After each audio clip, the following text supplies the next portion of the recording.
Picks, props, and futures for tonight's action. Bettor Sports Betting wants to know what picks you're playing tonight. Tell us in the live chat on YouTube, Twitter, and the Bettor Sports Network app. This is Bettor Sports Betting with Fantasy Alarm's Dan Servodidio. What is going on, everyone? Welcome in here to the Bettor Sports Betting Show on Fantasy Alarm and Bettor Sports Network YouTube. Got Jon Impemba with me today. I am Dan Servodidio.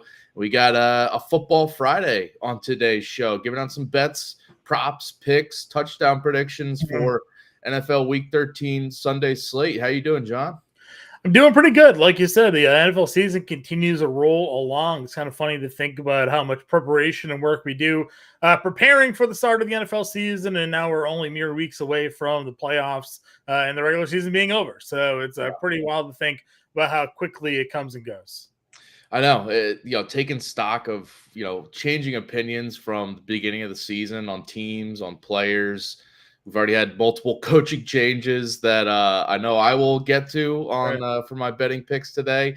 The opinions that have changed since we're in week 13 now. This is now multiple months in that teams are just different now. And I remember back in the beginning of the season, we're talking all right, which teams are you looking to bet on, which players, but things change. Yeah.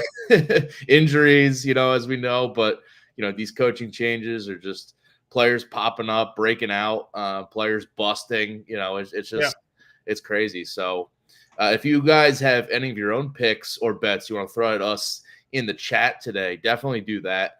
We welcome all other opinions on this show. We are not always the end all be all to betting here. We have our wins, but we also have our losses. So if you got differing opinions, you disagree with one of our picks, definitely throw them in here.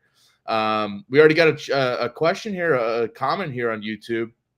Smokey the Cat, he's always in here with his same game parlays. Looks like he's got another one here. He's saying, "What's up, guys? Just back from vacation. Awesome back from vacation. Came back strong. Cowboys. This was, I guess, last night. Yeah. Cowboys.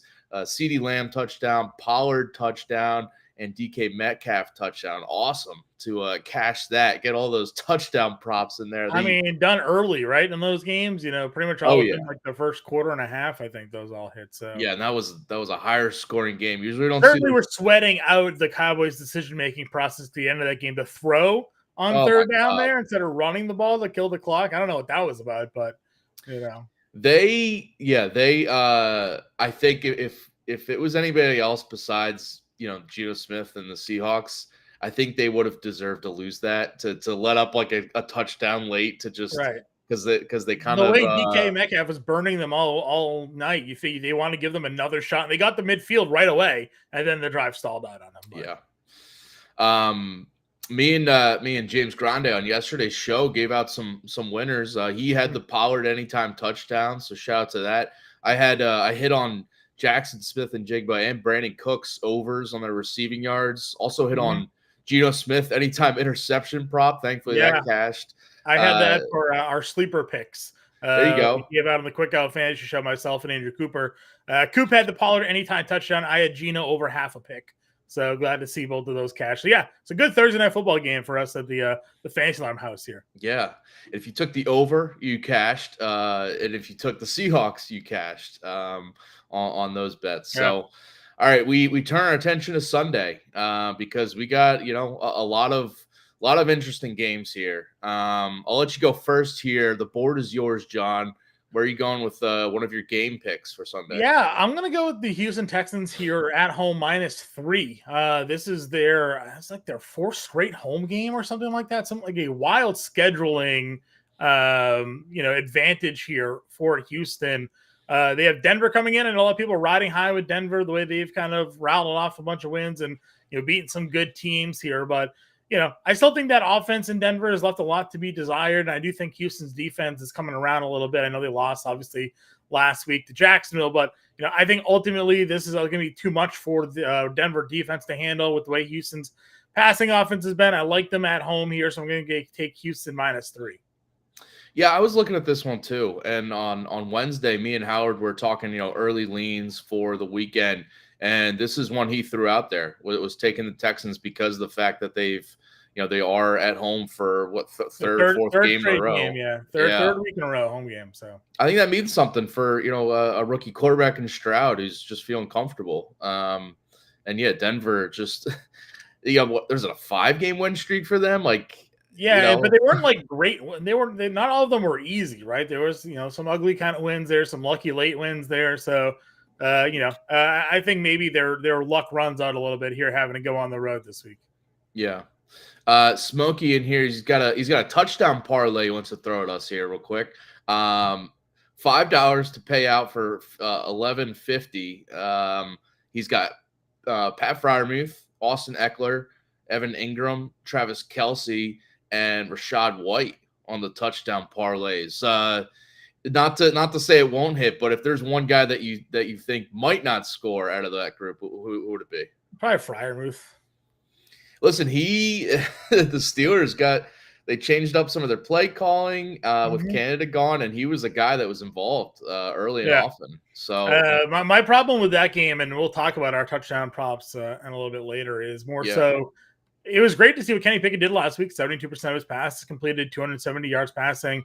No touchdowns, though. They all went to the running backs, and I feel like when they get into that red zone, they're going to do what they can to probably take the ball out of Kenny Pickett's hands to prevent him from making any poor decisions and lean on the running attack, which has actually been very good this year. Najee Harris really starting to come along. We know what Jalen Warren can do in that red zone. So I think if they get down into a spot where Freiermuth would be in range to score a touchdown, they'll probably just hand the football off in that aspect. So that would be my one, probably one that would maybe miss, but obviously we're cheering for you here, Smokey.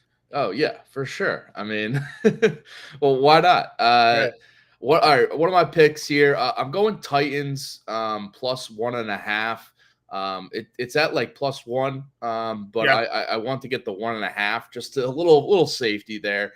But -115 on BetMGM. But I do think the Titans can win this game outright. Overall, I just look at this spot where the Colts, I think they're going to have a lot of trouble offensively in this spot. Losing Jonathan Taylor is obviously big. I know Zach Moss had filled in nicely at the beginning of the year, but the Titans have a really good rush defense, and I think the Colts are going to have issues running it in this spot. It's going to put more pressure on Minshew, having to lean on the pass more. The Titans are just kind of like a defense that funnels to the pass there. But I'm all on the other side. I'm scared for the Colts run defense, which has gotten worse since they lost their defensive tackle, Grover Stewart. He's still suspended. And over the past couple of months, they've been trending down. And over the past 5 weeks, they're last in the NFL in rush defense, which is trouble, I think, against Derrick Henry, who could have a big game here. But I also look at Vrabel, who's got really good numbers, against the spread, but straight up as an underdog, winning outright as a dog. And here he is as a home dog. Titans are 4-0 at home this year, and they're looking to get this win after losing to the Colts on the road earlier this year. I think it could flip a little bit to the Titans side here. So yeah, give me the Titans here to cover, but I do think they could win outright if you want to look at the money line. Yeah, I won't really argue too much with you here. I agree 100%. Actually, Howard and I had a really good, a little back and forth debate there on Derrick Henry and sort of the viability of him this week, because of Howard kind of interpreted the second half usage of Henry as a bit concerning. Really only had 5 carries last week. I kind of went and broke down sort of the fact that they only had like 2 offensive drives in the second half of that game last week. Carolina really burned out the clock, and when they did get a late drive in the fourth quarter, it was Derrick Henry that got a lot of the touches in that game. But I'm with you. I think Tennessee runs all over to this team here. Controls it. I don't think they're going to put too much pressure on Levis to beat the Colts here through the air. The one flip side of that is I understand the perspective of Tennessee and their run defense, because I was talking about it too when we were doing the DFS show. And then I went and looked, and in week 5, I think it was week 5 when Indy played Tennessee, Moss had like 140 yards rushing. So like, he had like his 2 big rushing games this year actually against Tennessee and Baltimore, 2 teams you figure actually would have good run defenses. Maybe he just caught them off guard that day, but I'm with you. I think Tennessee takes this one, and I too am a believer in Derrick Henry this week having a pretty big day. I did look back at that, and the one thing I noticed was, I forget his name, but the Colts' really good defensive tackle was out that game, and which probably had a lot to do with the fact that they They gave up don't a Jack big. Leonard anymore either, so They changes. don't. Yeah. So, well, that's on the Colts side of things, I guess. Yeah, right? yeah. Leonard, yeah. Oh, right. But still, I mean, that's even more for Derrick Henry and this Titans offense having success. All right, what else you got going? Yeah, I'm gonna take the Eagles +3 here. Let's go. Yeah, listen, I don't really understand why they're home dogs in this spot. The 49ers, their defense has certainly had its own issues. The Eagles defense certainly we expect would have been better, but they've kind of played subpar at times this year. But I don't know. You're gonna have Brock Purdy go on the road across country against Philadelphia in a tough spot here. I'll take the 3 points with the Eagles here all day on that situation. So is this maybe more of a feel spot than a performance spot? You could argue either way, but I think both offenses here are probably going to move the football. And push comes to shove. I mean, we just saw Philadelphia beat Buffalo. I'll take Eagles with the points in this one. Yeah, this is a line where obviously, as an Eagles fan, I am feeling disrespected here. Right? The Yeah, Eagles are home underdogs. But also, I wonder if this line changes at all once we get closer to kickoff. If some late money comes in on either side, but especially Philly, like if they start to get some late money, maybe the spread moves down to 2.5, 2 or something like that. I don't know. I think it's a lot of disrespect for the Eagles as home dogs here, but Vegas, I guess the line is telling us that Vegas just sees the 49ers as the better overall team right now. I know the Eagles, they probably should have and could have lost to both the Chiefs and Bills these past 2 games. So I get that, even though they have the better record. But we'll see. I'm glad I was afraid, whether it was you or if Howell was on today, if you guys would have thrown out the 49ers spread here. But I'm glad that's not the case. No, I looked at that and I thought that was right away disrespectful. So I was all in on taking the Eagles with the points here. All right. All right, I'm going to the Falcons-Jets game here.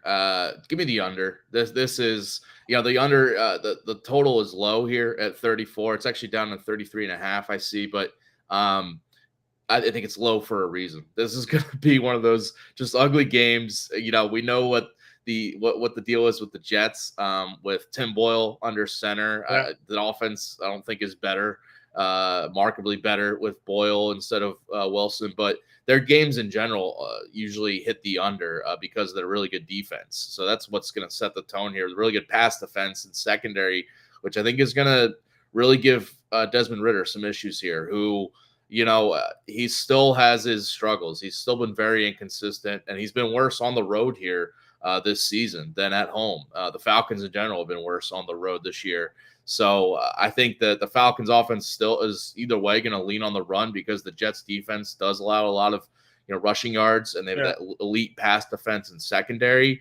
So it's going to be a run heavy game script from the Falcons. And the Jets offense too. They're in a rough spot because they rank last in the league in both rushing and passing DVOA over the past 5 weeks. And I don't think it's getting better, even though the Falcons defense has its issues, isn't the best, but I don't think the Jets are going to be a team to exploit that. Interesting stat here, by the way.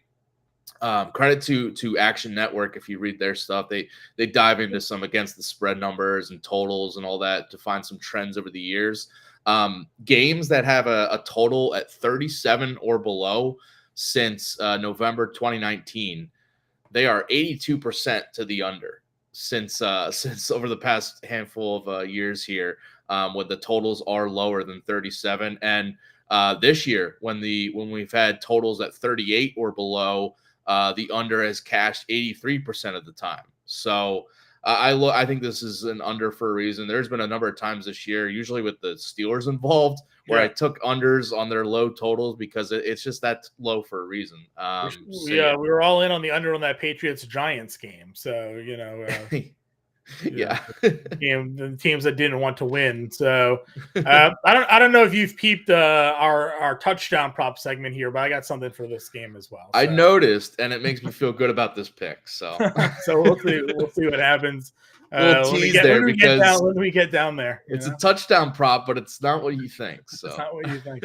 My other play here, I'm going to go under as well with Saints Lions here. With the Saints, they have no wide receivers, so they're going to have to move the ball on the ground. You can't really run the ball against Detroit. I'm going to go with the Lions. Probably winning this game, but I think the under is more of a sure bet if I had to pick one, just given the struggles the Saints are going to have offensively in this one. Yeah, the Saints offense is in a tough spot here with with their wide receiver core all banged Taysom up. Hill might be their wide receiver 2 this week. So I read somewhere that they might, even though Sean Payton's not there anymore, they might just go with a lot of Taysom Hill, in the Wildcat. Yeah, exactly. So if they're not going to score many points, I'm just going to take the under 47 on this one. Yeah, I'm with you. I can't make an argument against that. I do. Yeah. Do you think I looked at the Lions, covering the spread there? It was like 6.5. I think it was. Right? I think it's at 4.5 or 4. 4.5. That's not bad. I felt like I saw it a little higher, but if it's only that low, I still may. Yeah, I guess it's at 4. I'd probably consider doing the Lions -4 as well. Yeah.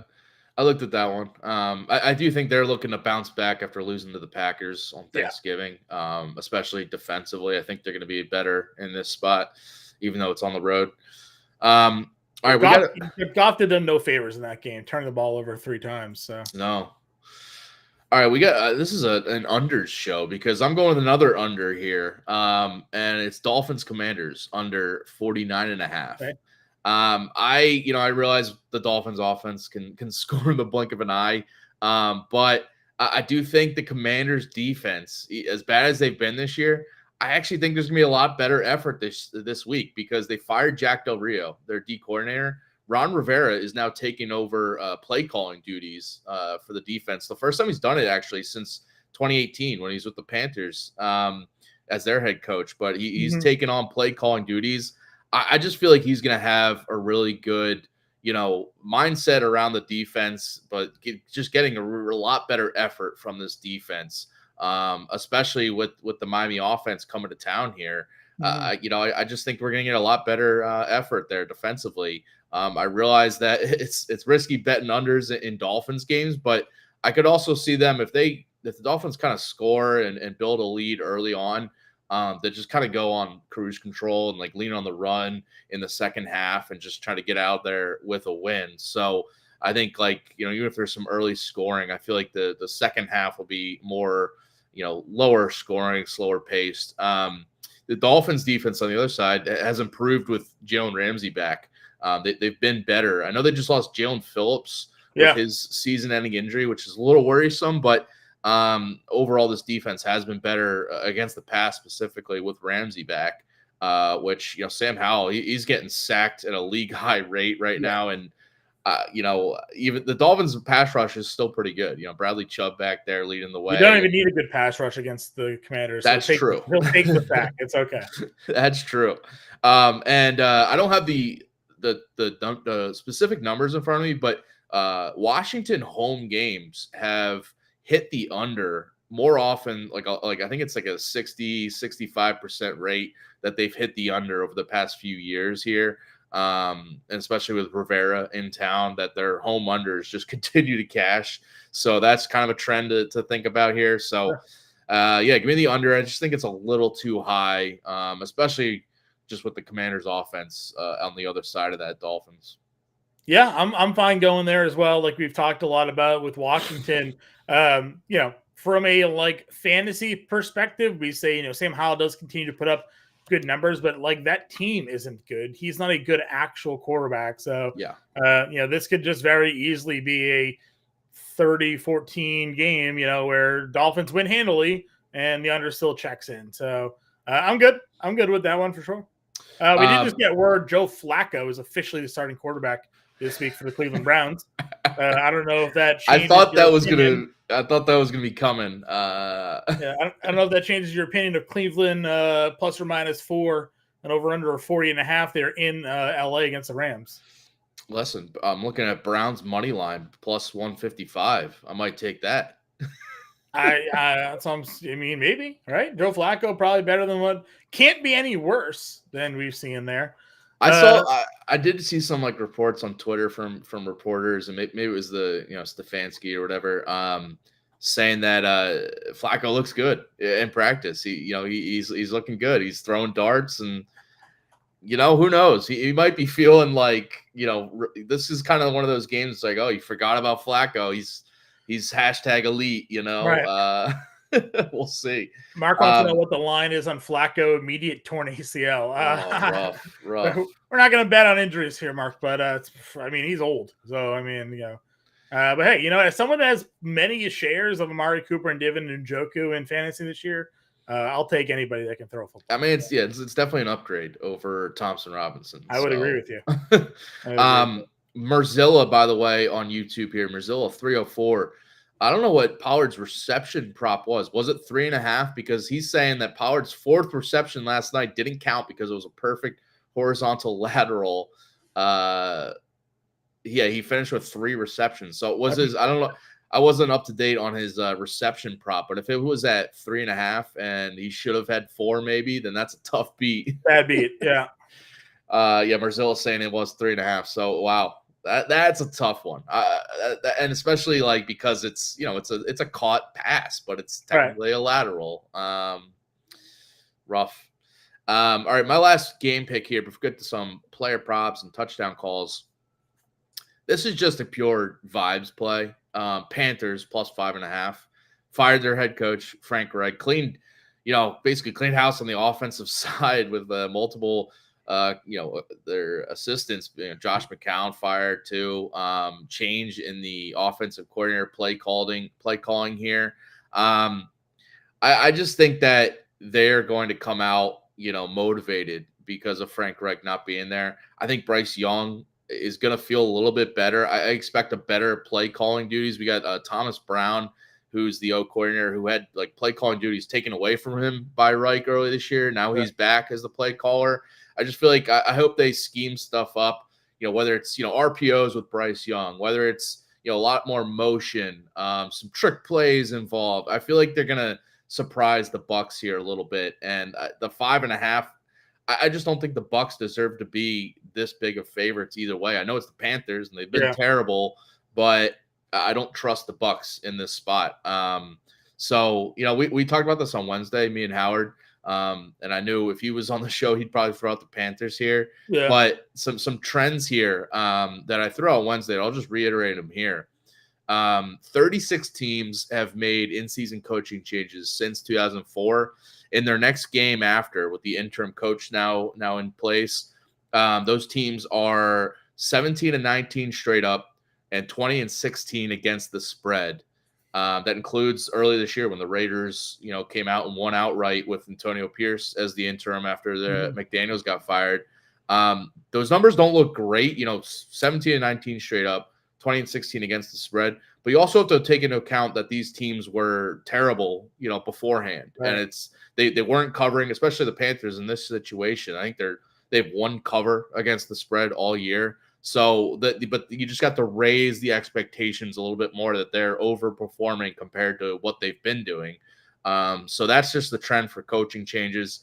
Since 2010, by the way, if you want a little bit better sample size, interim coaches in their first game as the head guy, 15-12 straight up, 16-11 against the spread. So it's been better over the past decade or so with those coach firings in their first game out. So, I think the Panthers here are who knows, they could win outright, but I'll take the plus 5.5. Why not? Yeah, I mean it's a no bet for me. I don't want to ever bet money on the Panthers here, but I understand the appeal given the trends of betting there for sure. Yeah.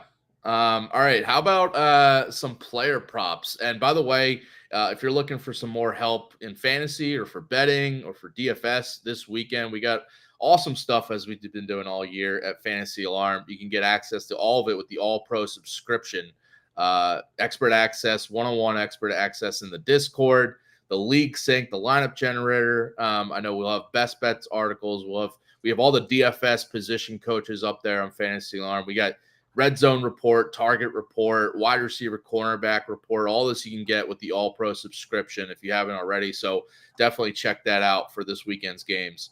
All right, player props. I think we both got a couple Steelers to start out here, so I'll let you go first here with the no longer Matt Canada as the OC. Yeah, listen, I'm going Najee Harris over 55.5 yards rushing. We know the Arizona Cardinals are, as Coop called it, a choose-your-own adventure when it comes to figuring out ways to beat them. You can run or you could throw, and the running game has obviously been very prevalent with the Steelers' offense lately. Both running backs are finding a lot of success, but Najee Harris has really started to come on here, gone over this total in 2 of the last 3 games.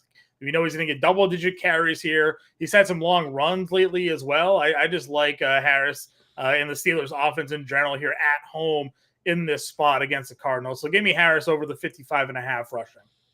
Yeah, and then with Canada out, the change that they made, I forget his name, but the running backs coach is now the play caller for the Steelers here as the new OC. And yeah, I think last week we saw it. He gave Harris a lot of work.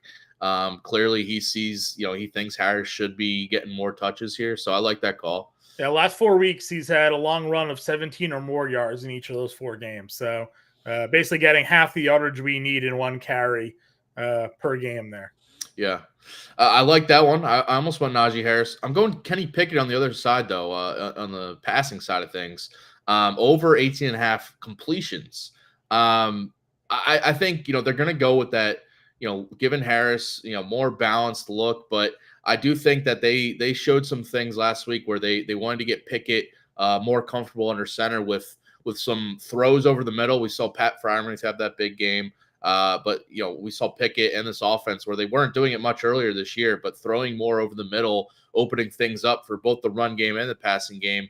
More throws to the middle also opened up some more outside deep balls that he was trying to throw. So, but overall, he just looked a lot more comfortable. Had his best game of the year in terms of completion rate. 72% completion rate was last week. His highest of the year. Also had 24 completions, went 24 for 33. So over this prop. This line is low, 18.5, because he's only gone over it in 3 games, 3 of 11 games this year. So that's why it's low, and he's only averaging 17 completions. Yeah. But I have to change our perception on Pickett right now with the new play calling and this different offense, because I think we just have to raise a little bit more expectations. And it's clear last week, and I think it carries over this week, that Pickett is just feeling a little bit more comfortable passing-wise. And he's got this Cardinals offense, which is allowing the highest completion rate in the NFL this year, 70.2%, and allowing 21 completions per game. So I think it sets up well for Pickett to have some success here. Yeah, I like it. I'm fine going it if you're riding that offense. And maybe a newfound passing attack there for sure. I'm going to go a passing attempts prop here. Every single week, they pretty much set Sam Howell's passing attempts at 30.5. It seems like he goes over it every week. I honestly don't know why it continues to be listed at this. The last 6 games, 44, 45, 44, 45, 52, 42. He's only got under this total 3 times all season as it is. We know they're going to be down. They're facing Miami here. They're going to throw because that's all they really do. So I'm just going to continue to ride this almost automatic win every single week. They gave us Sam Howell 38.5. I don't have anything else to say. He throws more than any quarterback in football. So I think it was against the Commanders. Was it the Giants earlier this year? Yeah, 50 straight dropbacks in that game. They just, I don't know. It feels low. I know Vegas is smarter than I am. And there's a reason why they set the lines the way they do here, but he goes over it every week. So I'm going to go over it again here this week.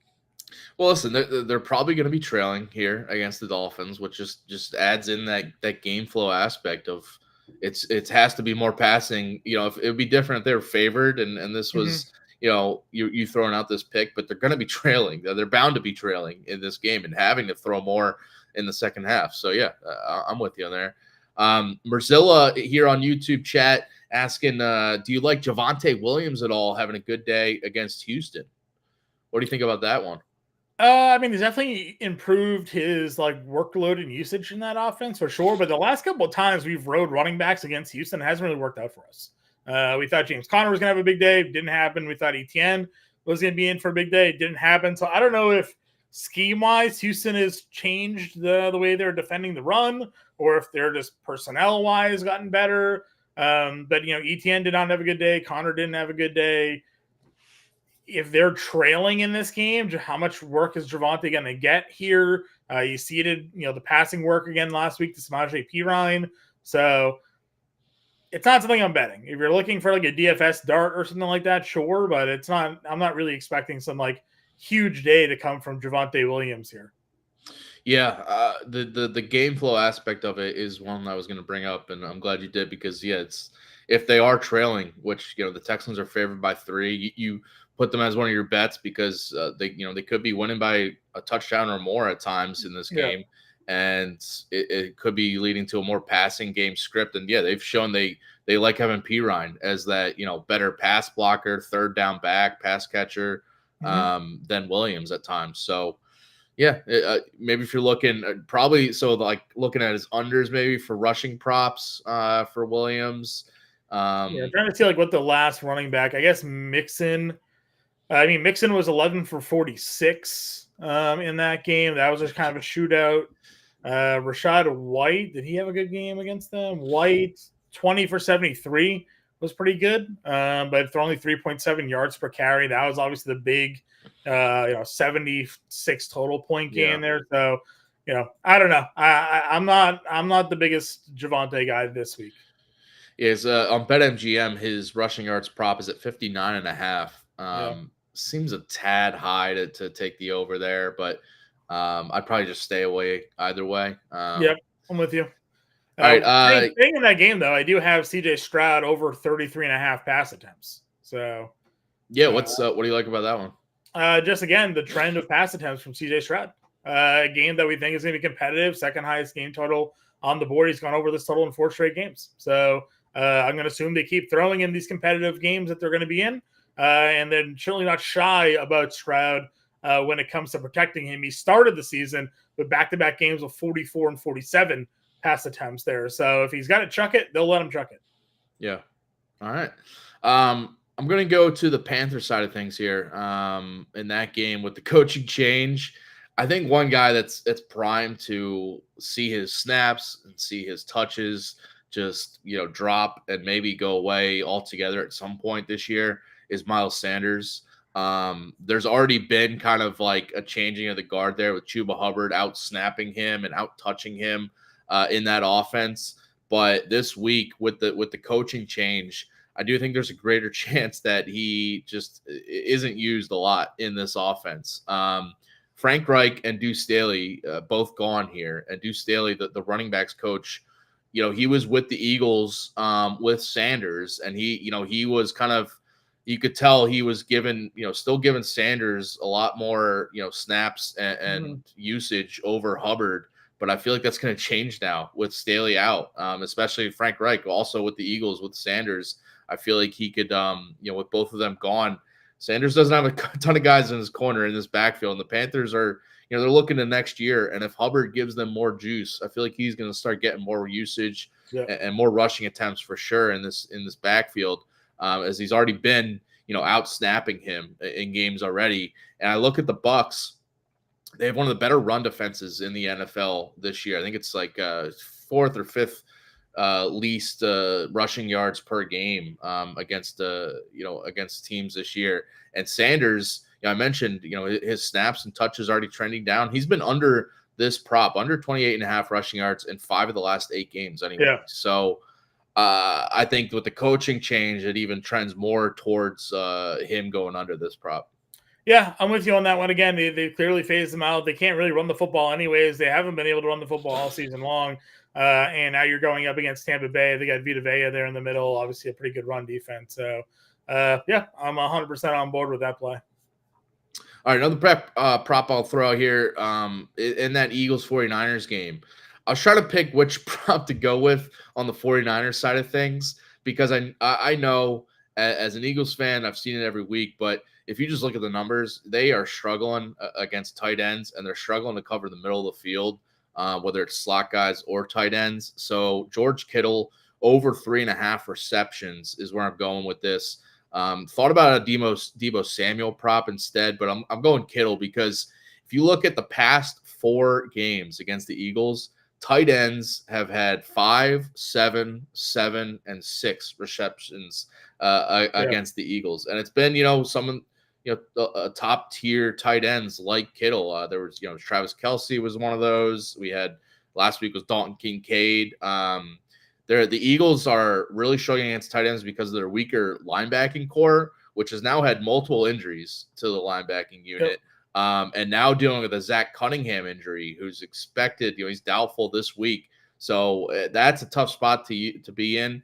The Eagles have started to play their trade asset, Kevin Byard, who they traded for, playing him on tight ends, and he's done okay, but he's also smaller than these guys. So these tight ends are still getting their receptions. Their yards might not be as much, but it's tough to keep putting Byard on there, and they want to use Byard, deep to use on other receivers, which they might opt to do here with, Brandon Ayuk and Deebo Samuel and McCaffrey. I feel like they might use Byard in other ways, and it just might be a lot of receptions for Kittle in the middle of this Eagles defense, which has been a spot to target all year against the Eagles. They're really good against the run, have really good cover corners on the outside, but in the middle, their linebackers, their safeties have not been a strong point this year. And this line is low at 3.5 to me. I get why it's low because Kittle is only averaging 4.1 receptions per game this year, and he's only over it. But he has been over it in 3 of the last 5. He started the year slow, but he has been over it in recent games. So I just think it's a little too low. So I'll eat the juice, minus 155 on BetMGM, because I do think he can have 5-6 reception day here. Sure. Yeah, no issues with that at all. Again, we know how soft they've kind of been in the middle of that field all season long. Attacking them, again, their secondary on a name value, everybody thought it was going to be pretty good this year, but they really have not.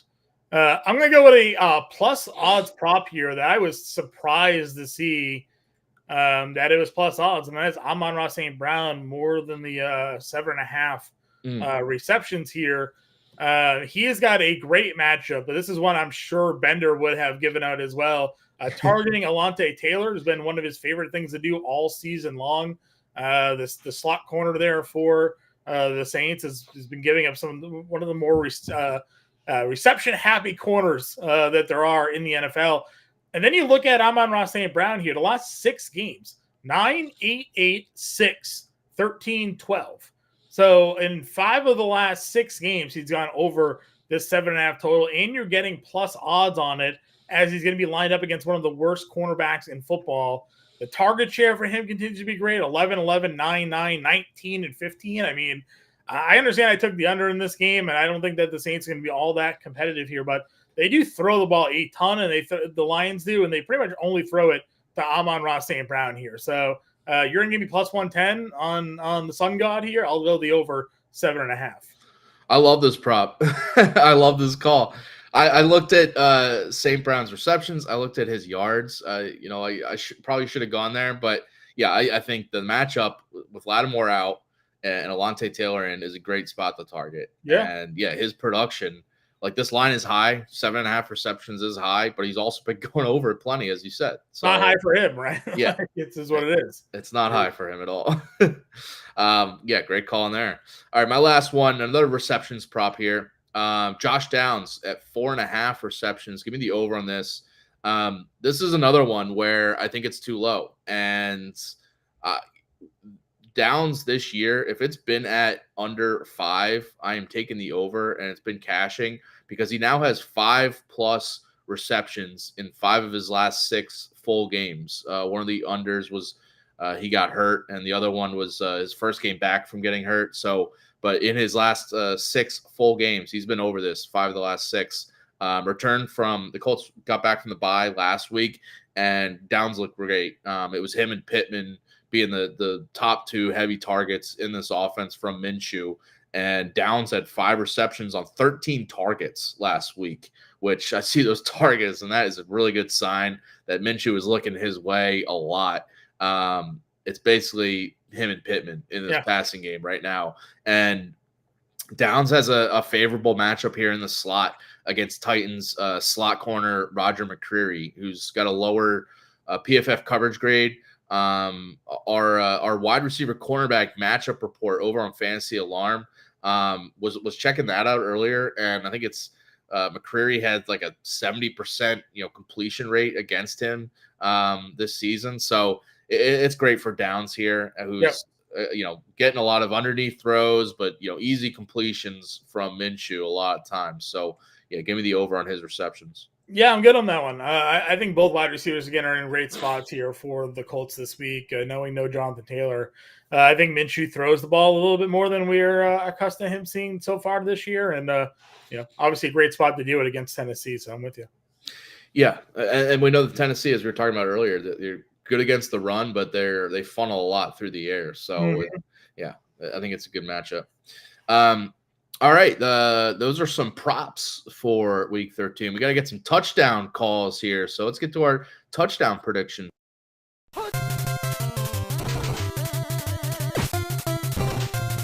Touchdown.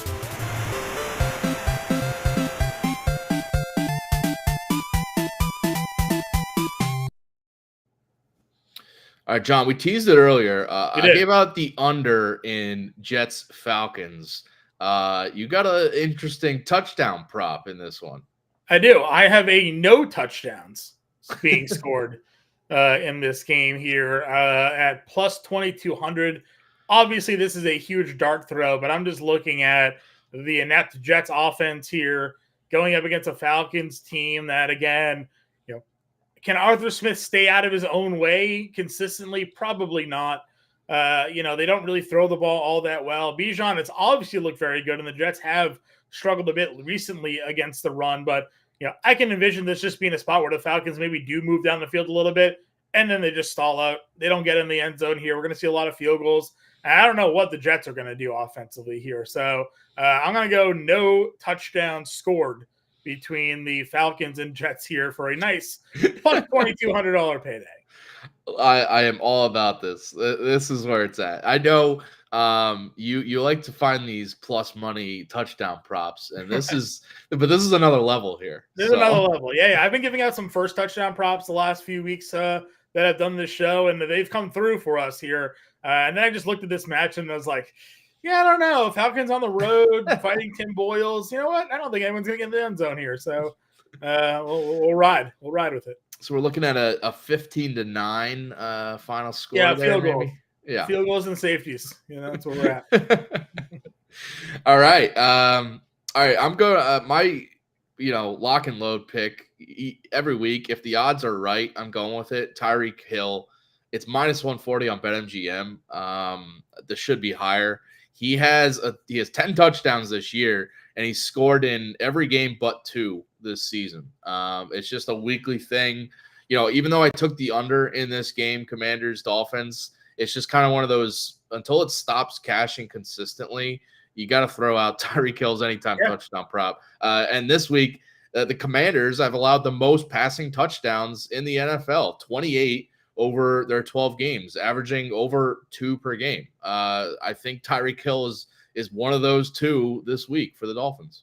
I'd even sprinkle some money on the plus 500 first touchdown with Tyreek. Yeah. So, you get some, get a nice little 5-1 on him just taking, some 60-yard bomb that Tua throws over the Commanders defense there into the end zone. So, when you're watching Red Zone and they flip to the Dolphins game, it's you just more often know. than not, it's like, oh wait, we got a long Tyreek Hill touchdown coming. Anytime they flip to the Dolphins and they're at midfield, you're like, all right, here we go, big play by somebody's on its way. So I'm with you there. I like the play. I looked at the first touchdown prop there as well. I saw you had the anytime already, so I was like, we won't double it up. I'll just mention it when he talks about his anytime here. So I think both are play. I'm glad you're on board with it then. Yeah, 100%. Getting down some actual touchdown props here, not no touchdown props. Derrick Henry anytime touchdown here too. The only thing keeping me from doing a first touchdown from Derrick Henry here is because I don't think they score first. I think that I do think that you're going to see the Colts score first in this game. I kept on going back and forth. Maybe Pittman getting a touchdown here. He's a plus 600. I think it was for the first touchdown in this game. But I do think Henry eventually scores in this one at plus 105. Okay. Yeah. You love these first touchdown scores. They've been cashing. You hit on Derrick Henry last week, right? First touchdown. Yeah, I hit on Derrick Henry last week, and I should have had the ETN one too, and Trevor Lawrence ended up sneaking it in from the one, which was unfortunate for me. And then the week before that, I hit both first touchdown props. It was Derrick Henry and Jonathan Taylor, both scored first. So okay. If you're looking at Colts first touchdown scores, Pittman plus 900. 900 even better. Yeah, I would probably do the Pittman plus 900 for first score if I was putting some. Zach Moss is plus 450. He's the favorite, betting favorite. Yeah. Downs is plus 1,000. I said I like his receptions. Not as much like a touchdown guy though, Downs. But he could get in the end zone first. Yeah, Pittman had a ton of yardage and receptions last week. He just didn't get in the red zone. But no Taylor. I think they might throw the ball a little bit more. Get that like 10-yard touchdown catch from Pittman in this game. Yeah. Kylan Granson plus 1,800. Who knows? If Coop was on the show, he would have gone there. So. All right. I'm gonna go with this is more of a longer shot, I guess. A.T. Perry, anytime touchdown, plus 320 over on Caesars. We talked about this earlier. Chris Olave is in concussion protocol. I doubt he plays. Rashid Shaheed is likely out too. They already have Michael Thomas on IR. Out of necessity, A.T. Perry is kind of the guy left over. It's either him, Lynn Bowden, or Keith Kirkwood as like Derek Carr's top 3 wide receivers in this I couldn't game. believe in 2023 Lynn Bowden was making plays last week. So I know I don't think I fully realized he was on the Saints. I did not realize he was on the Saints, actually. What a weird route in the NFL that guy's taken, right? I mean, a 3rd round pick getting traded like the same year he was drafted and basically out of football for a bit, and like here he is making plays in 2023. So quick tangent. I'm in a dynasty league, and I drafted him in a rookie draft when he came out of college out of Kentucky, solely because he was wide receiver and quarterback eligible in our league because he was playing that basically wildcat at Kentucky his last season there, and there was thoughts like, oh, maybe he could play that kind of role, and he's not a good quarterback, but he was playing that, kind of like a Taysom Hill. Maybe that's why the Saints have him now. Honestly. It's weird that guy, with all of his versatility and his athleticism and even his size, was never able to like figure it out, right? Figure out what to use. So. But back to A.T. Perry, he only had 1 catch last week, but he did have a touchdown the week before, and he's been getting more playing time now ever since Michael Thomas went on IR. 74 and 84% of the snaps in these past 2 games with Thomas out, but his targets and his red zone usage, his overall playing time is now going to be a lot more with Olave and Rashid Shaheed probably both out this week now too. So, and the Lions allowing the 5th most passing touchdowns this year. So I think someone on the Saints could score. I'm taking the dart with A.T. Perry, but I could easily see it being, whoever else. Maybe it's Jawan Johnson for all I know. Sure. I could see it. I mean, somebody might score in that game, right? Yeah. I mean, they have no options. My last touchdown call here, Cortland Sutton, anytime TD, had that touchdown streak broken last week. I think he picks it right back up in a high-scoring game here against Houston. Easy. I'm just filling the role of Howard Bender here, going Cortland Sutton touchdown props. He has been going with that route. Mm-hmm. All right, so some touchdown calls here, and if you missed any of it earlier in the show, we gave out some of our game bets and player props for Sunday's games. Should be a fun weekend in the NFL, so enjoy it, and good luck with all your own bets. After us right here, Jon Impemba coming back again with the NBA DFS live show. with James Grande on Fantasy Line, Bettor Sports Network YouTube. So definitely stay tuned for that. And we'll be back on Monday, me and Howard, talking some Monday Night Football and reacting to the college football playoff selections, which are after this weekend's games. We got Sunday, we'll find out the final 4 teams. So we'll be doing that on Sunday, talking some odds and futures. All right, that's about it for us. Good luck with all your own bets and fantasy this weekend, and we'll catch you guys later.